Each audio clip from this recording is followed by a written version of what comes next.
Varicose veins కి సరైన చికిత్స కోసం సంప్రదించండి ఎవిస్ హాస్పిటల్. నమస్కారం. విష్ణు పురాణం 15వ భాగంలోకి వచ్చాం. సముద్రానికి సాగరుడు అనే పేరు ఎలా వచ్చిందో సగర చక్రవర్తి కుమారుల చరిత్రతోటి తెలుసుకున్నాం. అయితే పరాశరులు ఇంకా తర్వాత కథలు చెప్తున్నారు.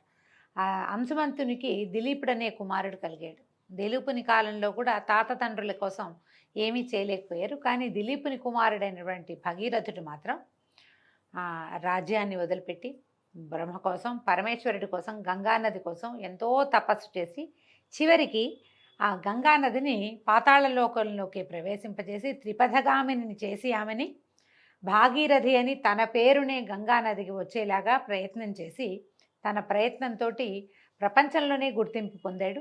అయితే తర్వాత ఈ గంగానది భూలోకంలోకి అతని తపస్సు వల్లే వచ్చింది. అయితే ఈ భగీరథుని కుమారుడు సహోత్రుడట. వాని కొడుకు నాభాగుడు, అతని కొడుకు అంబరీషుడు, అతని తనయుడు సింధుధ్వజుడు, వాని కుమారుడు ఆయుతాయువు కుమారుడు ఋతుపర్ణుడు. అయితే ఈ ఋతుపర్ణుడు అక్ష విద్యలో గట్టివాడు.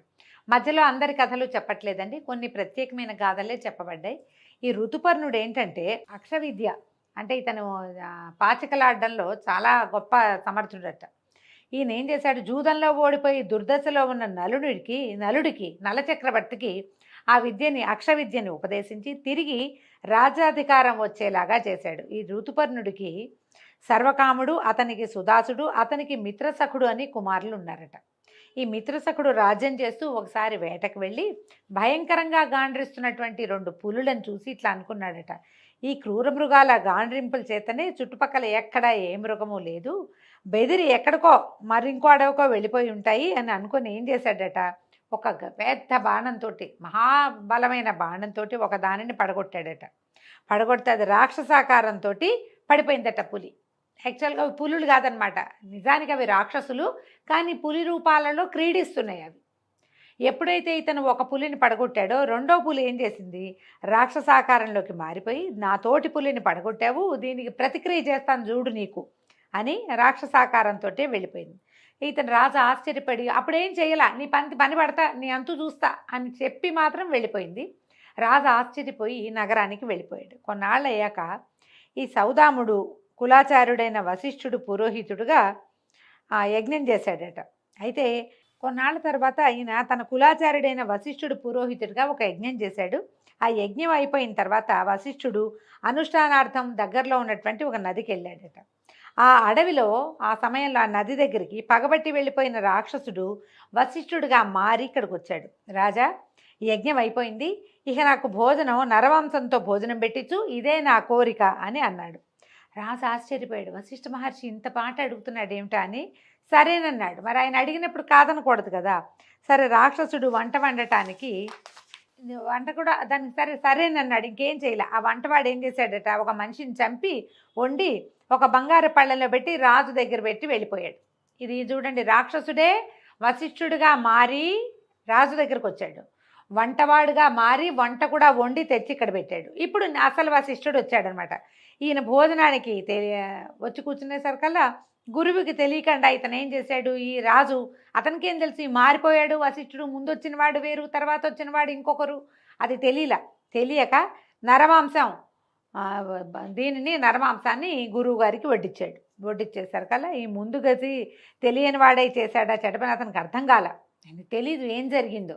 దాంతో వశిష్ఠుడు పరమ తీవ్రమైన కోపం వచ్చి పుణ్యాన్ని సంపాదించడానికి ఘోర తపస్సు చేసే నాకు నరమాంసం భోజనం పెడతావా, ఇది రాక్షసులు చేసే పని, నువ్వు ఇట్లాంటి పని చేసావు, ఇంత యజ్ఞం నాతో చేయించి కాలకృత్యాల కోసం నదికి వెళ్ళి వచ్చేసరికల్లా నాకు నరమాంసం పెట్టి నన్ను అవమానించావు, కాబట్టి నరమాంస భక్షకుడు అయిన రాక్షసుడిగా మారిపో అని రాజుని శపించాడు. దాంతో రాజు బతిమలాడుతూ, అయ్యా, నువ్వు పొద్దున ఇందాక అడిగావు కదా ఈ భోజనం కావాలని, మళ్ళీ నన్ను శపిస్తావా, నువ్వు అడగటం వల్లే కదా నేను ఇంత పని చేశాను, లేకపోతే యజ్ఞం చేసిన వాడిని నేను నరమాంసాన్ని నివేదనిస్తానా తండ్రి, నా తప్పుకాయి నేనేం చేశానో నాకు తెలియటం లేదు, నువ్వు అడిగిందే నేను చేశాను కదా అని పరిపరి విధాలుగా బతిమలాడితే వశిష్ఠుల వారు దివ్యజ్ఞాన శక్తితోటి ఇట్లా తెలుసుకొని, ఓహో ఇది జరిగింది, సరే నీకు శాపం 12 సంవత్సరాలు ఉంటుంది నాయన, 12 ఏళ్ళు నీకు ఇది తప్పదు, శాపం వచ్చేసింది కాబట్టి 12 ఏళ్ళ తర్వాత నీకు శాప విముక్తి లభిస్తుంది అనగానే రాజు అన్నాడు, ఒప్పుకున్నాడు. కానీ ఏమన్నాడు,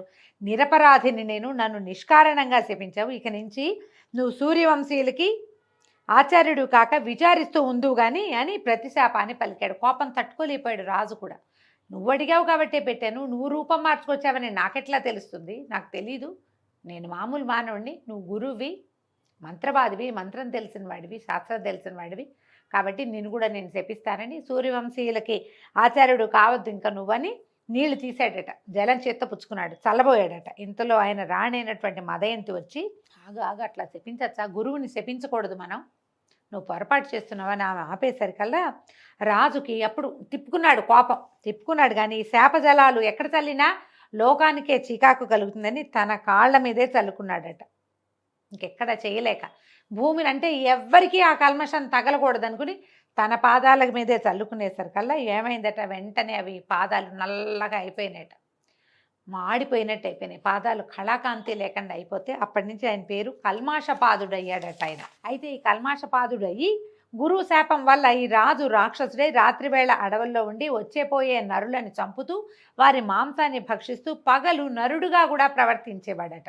ఇలా ఉండగా ఒకనాడు ఒక బ్రాహ్మణుడు భార్యతో కలిసి అడవిలో సుఖిస్తూ ఉండగా రాక్షసుడిగా ఉన్న రాజు ఏం చేశాడట, ఆ బ్రాహ్మణుడిని పట్టుకుని మింగడానికి అయ్యాడట. అయ్యేసరికి ఆ బ్రాహ్మణ పత్ని విలపిస్తూ ఇలా అడిగిందట, లోకం అంతా స్తుతించే కీర్తి కలిగిన వాడివి, కరుణామూర్తివి, ఇక్ష్వాకు వంశభూషణుడివి, ఇట్లా బ్రాహ్మణుడిని చంపచ్చా, నా భర్త కదా, అతన్ని పోగొట్టుకొని నేను ఎట్లా సుఖపడతాను, నాకు జీవితం ఏముంది ఇంకా, పైగా బ్రాహ్మణ హత్య మహాపాతకం కదా, ఇది నీచకర్మ, అతన్ని చంపద్దు, విడిచిపెట్టు, నా బొట్టు చెరపకు అని పెద్ద బతిమలాడిందోట. అయినా సరే అతను ఏం చేశాడు, మా రాక్షసుడు బ్రాహ్మడి మెడ విరిచి భక్షించేశాడట.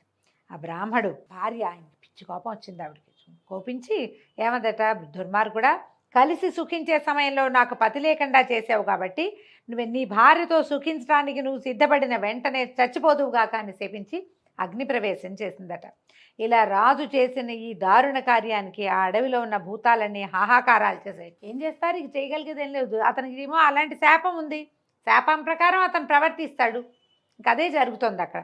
ఇట్లా మునీంద్రుని శాపం వల్ల 12 సంవత్సరాలు రాక్షస కృత్యాలు చేస్తూ ఈ కల్మాషపాదుడనే రాజు లోకభీకరుడుగా ఉన్నాడు. తర్వాత వశిష్ఠాది మునులొచ్చి పాపము శాప విముక్తి రెండూ పోయేలాగా తగిన యజ్ఞాదులు చేసి ఈ రాజుని పుణ్యాత్ముని చేశారట. తర్వాత ఈ 12 ఏళ్ళు గడిచిన తర్వాత ఈ యజ్ఞం వల్ల అన్నీ పోగొట్టుకుని నార్మల్గా అయ్యి ఈయన రాజ్యపాలన ఆరంభించాడు. ఒకనాటి రాత్రి పట్టమహిషైన మదయంతి దగ్గర చేరుకోగా ఆనాడు అడవిలో బ్రాహ్మణ పత్ని పలికినటువంటి ఆ మాటలు విని, ఈ శాపం ఉంది నాకు, నేను భార్య దరి చేరకూడదు, నేను మరణిస్తానని చెప్పి వెళ్ళిపోయాడు. విచారగ్రస్తుడుగా అయిపోయాడు. ఆయన ఏం చేయాలో తెలియదు. అలా కొంతకాలం ఉన్న తర్వాత సరే ఈయనకి సంతానం లేదు, ఏం చేయాలి, సంతానార్థం ఆలోచించి వశిష్ఠుడిని ప్రార్థించి నాకు సంతానం కలగాలి, నా భార్యకి పట్టపురాణికి లేకపోతే నా రాజ్యానికి ఉత్తరాధికారి ఉండరని ఆ భార్యని వశిష్ఠ మహామునికి అప్పచెప్పారట. ఈ మునీంద్రుడు మదయంతిని ఆదరంగా చూసి అసామాన్యమైన శరీర బలము పరాక్రమము కలిగిన కొడుకు పుడతాడని దీవించి వెళ్ళిపోయాడట. మదయంతి గర్భాన్ని 7 సంవత్సరాలు భరించిందట. ఆమె 7 ఏళ్ళు గర్భవతిగా ఉంది, పురుడు కాలేదట. అయితే ఏం చేసిందట, ఎప్పటికీ పురుడు కాకపోయేసరికల్లా ఆవిడ విసుగు పుట్టిపోయిందట. ఒకనాడు ఒక ఉద్యానవనంలో కూర్చుని అశ్మము అంటే ఒక రాయితోటి గర్భాన్ని పొడుచుకునేసరికల్లా ఆ దెబ్బకి డెలివరీ అయిపోయింది, ఆమెకు ప్రసవం అయిపోయిందట. వాడిని అశ్మకుడు అని పేరు పెట్టాడట. పేరు పెట్టాక క్రమంగా పిల్లవాడు పెద్దవాడయ్యాక ఈ కల్మాషపాదుడు రాజ్యాన్ని వాడికి అప్పచెప్పి తను మాత్రం వనవాసిగా వెళ్ళిపోయాడు అడవికి. ఆయనకి సంతానం కలగల, ఆయన భార్యా వియోగంతో ఉండేవాడు, భార్యతోటి కలిసేవాడు కాదు. ఈ అశ్మకుడు ఎంతో చక్కగా పరిపాలన చేసి మీ అందరి మెప్పు పొందాడట. ఆ రాజుకి ఒక కుమారుడు కలిగాడు, వాడి పేరు మూలకుడట. అయితే ఈ మూలకుడుగా ఉన్నప్పుడు, ఇతను రాజుగా ఉన్నప్పుడు పరశురాముడు రాజుల్ని సంహరిస్తూ అయోధ్యకి వచ్చాడట. వస్తే ఈయన ఏం చేశాడట, అప్పుడు అందరూ ఏంటంటే ఆయన క్షత్రియ సంహారం చేశాడు పరశురాముడు. కార్తవీర్యార్జునుడి మీద కోపంతో అతను ఏం చేశాడు, 21 సార్లు భూమి అంతా తిరిగి క్షత్రియ సంహారం చేశాడు. అప్పుడు కొంతమంది రాజులు మాత్రమే జీవించున్నారు. తర్వాత క్షత్రియులు లేరా అంటే ఉన్నారు. ఆ క్షత్రియులు ఎట్లా మిగిలేరు, వాళ్ళు గాజులు వేసుకుని స్త్రీలలాగా ఆడవాళ్లలాగా వస్త్రధారణ చేసి రాజ్యాల్ని కాపాడుకున్నారు చాలా కొద్దిమంది. అందులో ఇక్ష్వాకు వంశానికి చెందినటువంటి ఈ అశ్మకుడు కూడా ఉన్నాడు. స్త్రీ వేషధారి అయ్యి కాంతల స్త్రీల మధ్యలో ఉంటే పోనీ వీడు స్త్రీసముడు పోనీలే అని వదిలిపెట్టేశాడట. వదిలిపెట్టేసిన అతనికి ఇలబిలుడు అనే కొడుకు, అతడికి ఖట్వాంగుడు, దిలీపుడు అనేవాళ్ళు జన్మించారు. అంటే శ్రీరాముడికి చాలా ముందు కాలంలో ఇది జరిగింది. అయితే దిలీపుడు పట్టాభిషిక్తుడై రాజ్యం చేస్తూ ఉండగా దేవదానవులకి పోరు జరిగిందట. ఆ పోరులో దేవతలు దానవుల్ని ఎదిరించలేక ఈ ఖట్వాంగుడిని తోడుగా పెట్టుకున్నారట. ఈయన రణరంగంలో నిలిచి ఎంతమందినో చంపేశాడట. దేవతలకి విజయాన్ని చేకూర్చాడు. అయితే వీళ్ళు రాజా ఏదైనా వరం కోరుకోమని అంటే ఇతను నా ఆయుర్దాయం ఎంత అని అడిగేసరికల్లా వాళ్ళు చెప్పారట, ఇంకో 2 గడియలు నీ ఆయుర్దాయం ఉందంటే, అలా అయితే మీ వరం ఇంకెందుకు, నాకు నన్ను భూలోకానికి పంపించేసేయండి అంటే వాళ్ళు ఏం చేశారు, ఒక విమానంలో ఈయన్ని భూలోకానికి పంపించారట. పంపిస్తే ఈయన ఐహిక క్రియలు విడిచి పరతత్వ వేదిగా అయ్యాడు. వెంటనే ఇంకన్నీ మానేశాడు. పూర్తిగా భగవంతుడి ధ్యానంలోనే ఉండిపోయాడట. బ్రహ్మాదులకు కూడా సాధ్యం కాని పరమయోగ ప్రభావం పొంది ముహూర్త కాలంలోనే విష్ణు సాయుధ్యాన్ని పొందాడు. ఆ రాజు యోగ విద్యా సారస్యాన్ని మెచ్చి సప్తర్షులు ఒక్కొక్క సమయం అందు అభినందిస్తూ ఉంటారట. అంత గొప్పవాడనమాట. ఇక తర్వాత సూర్యవంశీయుల గాథలు. దిలీప మహారాజు. ఈ దిలీపుడు తాలూకు గోసేవా వృత్తాంతమే మనకి రఘువంశ కావ్యంలో కనపడుతుంది. దిలీపుడు అమిత గొప్ప రాజు. ఆయనతోటే రఘువంశ కావ్యం మొదలుపెట్టబడింది. అయితే ఈయన కుమారుడు రఘువు. ఆయనదే రఘురాజ్యం. రఘురాముడు ఆయన వల్లే రఘువంశం అనే పేరు వచ్చింది. రాముడికి రఘురాముడు అనే పేరు వచ్చింది. రఘువు ఎంతో అద్భుతంగా రాజ్యాన్ని పరిపాలించాడు. భూమి ఆ కాలంలో దున్నకుండానే పంటలు పండించేసేదిట. దున్నేవాళ్ళు కాదట, గింజలు చల్లితే పంటలు పండేవి. అంత అద్భుతమైన రాజట. అతని కొడుకు రఘువు యొక్క కుమారుడు అజుడు. అజుని కొడుకు దశరథుడు. దశ దిశలా తన రథానికి అడ్డు లేకుండా దివ్య పరాక్రమశాలి అయి ప్రవర్తించి దొరతనాన్ని నేర్పిన చక్రవర్తి దశరథుడు. ఆయన దశరథునకు మహావిష్ణువు రక్షణే తన లక్ష్యంగా తన మూర్తిని తన 4 భాగాలు చేసి 4 భాగాలుగా జన్మించాడు. ఆ మూర్తులే రామలక్ష్మణ భరత శత్రుఘ్నులు అని పెరుగుతూ ఉన్నారు. వాళ్లలో పెద్దవాడైన రాముడు విశ్వామిత్రుని కోరికపై అతను వెంట వెళ్ళి తాటక అనే రక్కసిని, సుబాహు అనే రాక్షసుని ఒక్కొక్క బాణంతోటే తెగవేసి మారీచుడనే అసురుణ్ణి ఒక్క బాణంతోటే సముద్రంలో పడగొట్టి ఆ ముని యజ్ఞాన్ని కాపాడాడు. గౌతముని శాపంతో పాషాణమై అడవిలో పడి ఉన్న అహల్యను తన పాదధూళి చేత చివరికి ఆమెని తిరిగి అహల్యగా రూపొందించాడు. జనకుని వాక్కుని అనుసరించి నిండు సభలో శివుని విల్లుని విరిచి సీతను పెండ్లాడి పరశురాముని మార్గమధ్యంలో భంగపరిచాడు. తన తల్లిదండ్రుల ఆజ్ఞను అనుసరించి సీతతో తమ్ముడైన లక్ష్మణునితోటి వనవాసం చేసి ఋషులను దేవతలను కూడా రాక్షస బాధల నుంచి విముక్తుని చేశాడు. విరాతుడనే వాణ్ణి హతమార్చి శూర్పణఖ అనే రాక్షసకాంతను అదరగొట్టి కరదూషణాది రాక్షసులను దారుణ రణధరణిలో తెగనాడి కబంధుని ఖండించి వానరరాజైన వాలిని పడగొట్టి వాలి తమ్ముడైనటువంటి సుగ్రీవుణ్ణి వానరరాజుగా చేశాడు. రామాయణం కథ అంతా బ్రీఫ్గా చెప్తున్నారు, సింపుల్గా. రావణుడు మోసగించి ఎత్తుకుపోయిన తన భార్య అయిన సీతను తెలుసుకొని రమ్మని హనుమంతుని పంపగా మారుతి వెళ్ళి లంకలో ప్రవేశించి సీతను దర్శించి లంకను కాల్చి రావణునికి బుద్ధి చెప్పి కలత కలిగించి తిరిగి వచ్చి సీతావృత్తాంతాన్ని రాముడికి తెలియజేశాడు. ఆ తర్వాత వానరరాజు సుగ్రీవుడు రప్పించిన వానర సైన్యంతో బయలుదేరి సముద్రంపై కొండలతోనూ చెట్లతోనూ ఆనకట్ట కట్టించి ఆవలకు చేరి లంకలో ఉన్న రాక్షసులను అనేకులను శ్రీరాముడే యమునింటికి అతిథులుగా చేశాడు. రావణ కుంభకర్ణుల శిరస్సులను యుద్ధభూమికి బలిచేసి అగ్నిసాక్షిగా నిరపరాధి అయిన సీతను గైకొని రావణుని తమ్ముడైన విభీషణుని లంకాధిపతిగా పట్టాభిషిక్తుణ్ణి చేసి తమ్మునితోనూ భార్యతోనూ సుగ్రీవాదులతో పుష్పక విమానారూఢుడై అయోధ్యకి తరలివచ్చాడు. శ్రీరాముడు రాజ్యం చేస్తుండగా లెక్కకు మిక్కిలిగా గంధర్వులు లోకాలకు చీకాకులు కలిగించగా భరతుడు వారిని ఎదిరించి తెగనాడాడు. అలాగే శత్రుఘ్నుడు మధుబనంలో లవణాసురుణ్ణి సంహరించి వాని స్థానాన్ని కైవసం చేసుకున్నాడు.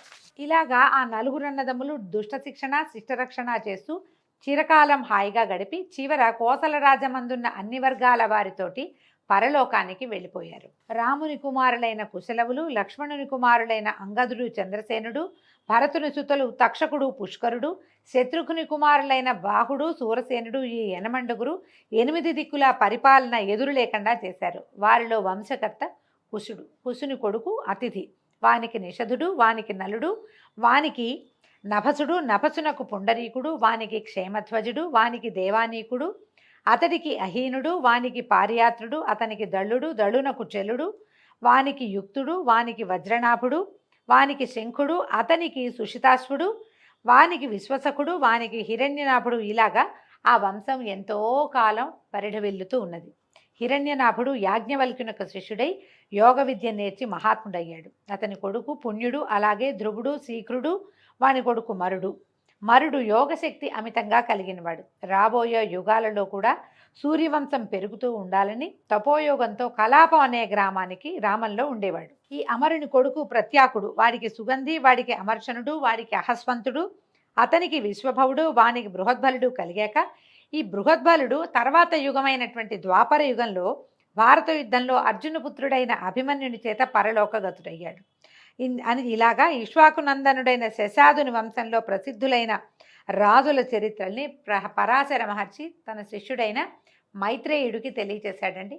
దీంతో ఈరోజు పారాయణ సమాప్తం. రేపు ఉదయం మళ్ళీ 16వ రోజు పారాయణలో కలుసుకుందామండి. నమస్కారం.